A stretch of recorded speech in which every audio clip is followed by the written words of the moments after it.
Ajana Timarandasha Gananjana Shalakaya Chakshu Umlitam Yena Tasmai Shri Gurave Namaha Shri Chaitanya Manobishtam Stapitam Yena Bhutale Swaya Rupa Gadamayam Dadati Swaha Badantekam Jai Shri Krishna Chaitanya Prabhu Nityananda Shri Advaita Gadadha Shivasadi Gauda Bhakta Vrinda Hare Krishna Krishna Krishna Hare Hare Hare Rama Rama Rama Hare Hare.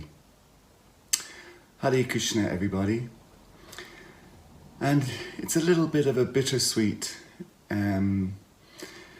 talk today, insofar as sweet because it's glorification of the ever wonderful Bhakti Charu Swami Maharaj, and a little bitter because he's no longer physically present with us, and for us to see his smiling face and enthusiastic persona. However, it is an honor to address you all today and to speak a few words to glorify Maharaj. Bhakti Charu Maharaj Association reminds me of what we learn from the very beginning of the Krishna book. And I'll just read a few sentences from the beginning, actually. Of the first chapter, The Advent of Lord Krishna, Srila Prabhupada writes, as stated in the beginning of Srimad Bhagavatam, Tena Brahma Hridaya Adhikavaya, the transcendental knowledge of the Vedas was transmitted to Lord Brahma through the heart. Here also, in the same way, only Brahma could understand the message transmitted by Lord Vishnu. And he broadcast it to the demigods for their immediate action. The message was this: the Supreme Personality of Godhead would appear on the earth very soon, along with his supreme, powerful potencies. And as long as he remained on the earth planet to execute his mission of annihilating the demons and establishing the devotees, the demigods should also remain there to assist him. They should all immediately take birth in the family of the Yadu dynasty, wherein the Lord would also appear in due course of time. So that section from the Krishna book, I was reminded of that, thinking of Bhakti Charu Maharaj. Because who knows who Bhakti Charu Maharaj was in his previous life, but for certain his humility, his purity, his loyalty and his dedication to Srila Prabhupada were surely such compelling attributes in him being chosen as one of Srila Prabhupada's demigods, if you like. Indeed, maybe Srila Prabhupada's what you might say Adi demigod. Because there's no doubt that Srila Prabhupada, when adventing himself and fulfilling the mission of Lord Chaitanya for the holy names to be spread to every town and village, he needed assistance. He needed empowered assistance to help him achieve that. And there is no doubt in my mind that Srila Bhakti Charu Maharaj is one of those most potent and most powerful assistants that came to help Srila Prabhupada.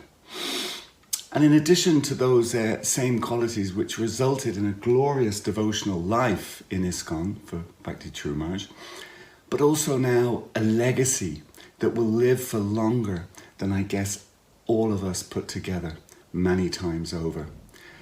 Also, as stated in the Hari Bhakti Vilas, it's quoted there, Lord Krishna speaking to Arjuna, and he says, Shradaya hevala nama ratanti mam janatvaha. That Lord Krishna says, oh Arjuna, in my heart I always chant the names of those with firm faith in chanting my holy name.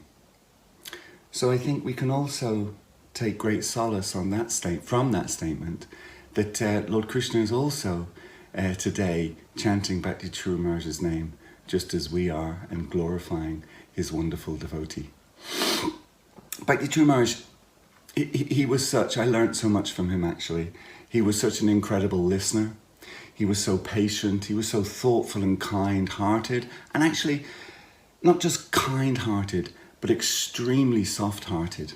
In addition to that, he was very mild-mannered. He was warm. He was consoling. He was friendly.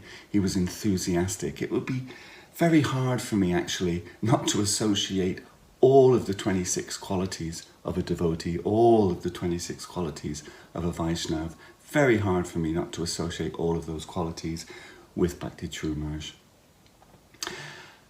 However, whatever about his personal qualities, which were glorious, Maharaj was also ever ready to set those aside in the service of his beloved spiritual master, Srila Prabhupada, and of course, his beloved spiritual master's glorious mission, ISKCON. And at all times, when needed, he was ready to show his leadership acumen to the highest degree, even if, in some respects, you could argue that what was required at different points in time were sort of outside his comfort zone, if you like, in terms of those qualities that I've just mentioned. And for me, an example, which was quite a recent example prior to Maharaj's departure, just a year or two, in that sense, 2-3 years before his departure. And that was the experience that I had with him in Brooklyn, in New York City, which of course, it's no coincidence in many ways that that's where Srila Prabhupada actually started his ISKCON movement, started the Hare Krishna movement in New York City.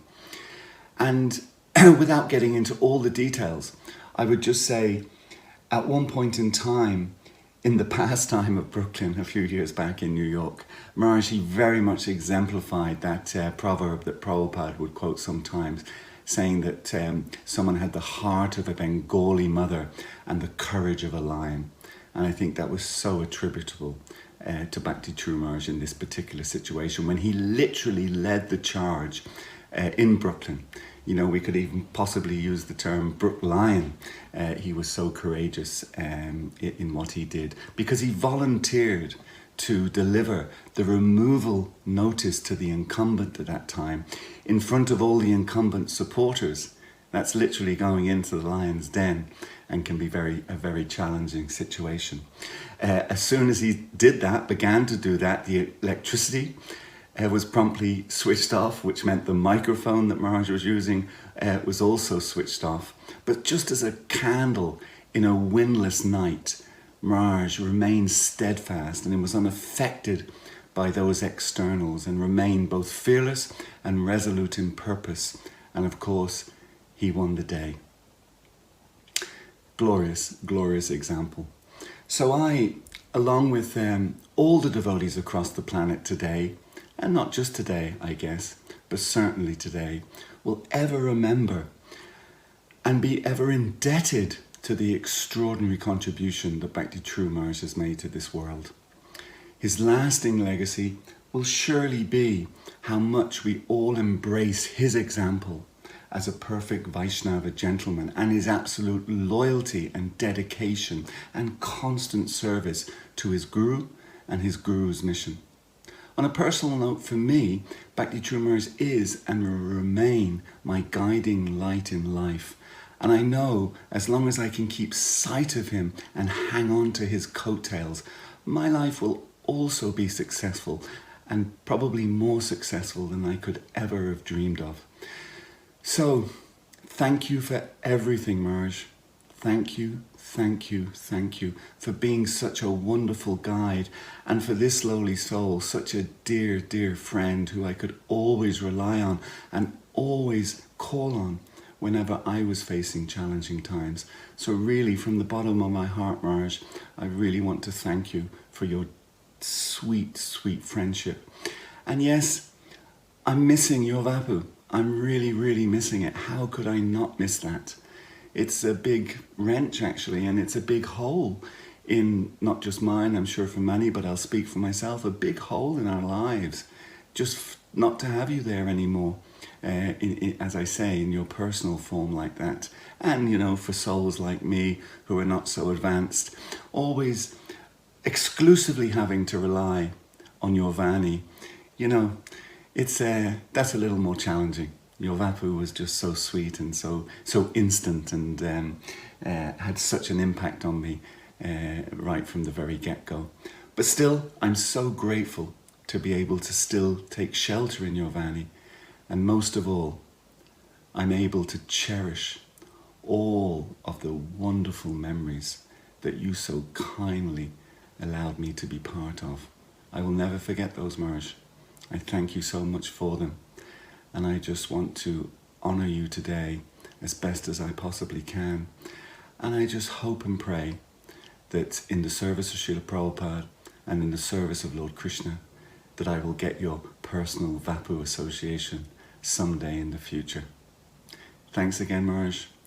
And it's just a wonderful privilege to be able to participate in your memory today. And that really proves your legacy, that there are so many devotees around the world who are constantly remembering you and constantly missing you, feeling separation from you, but in the mood of Vipralambra Seva, that through separation, the personal association, whenever it may happen in the future, I know will be sweeter than it's ever been in the past. Thank you, Maharaj. All glories to you, all glories to your wonderful service, and I fall at your feet. Hare Krishna. Srila Bhakti Charu Swami Maharaj ki jai. Srila Prabhupada ki jai. Hare Krishna.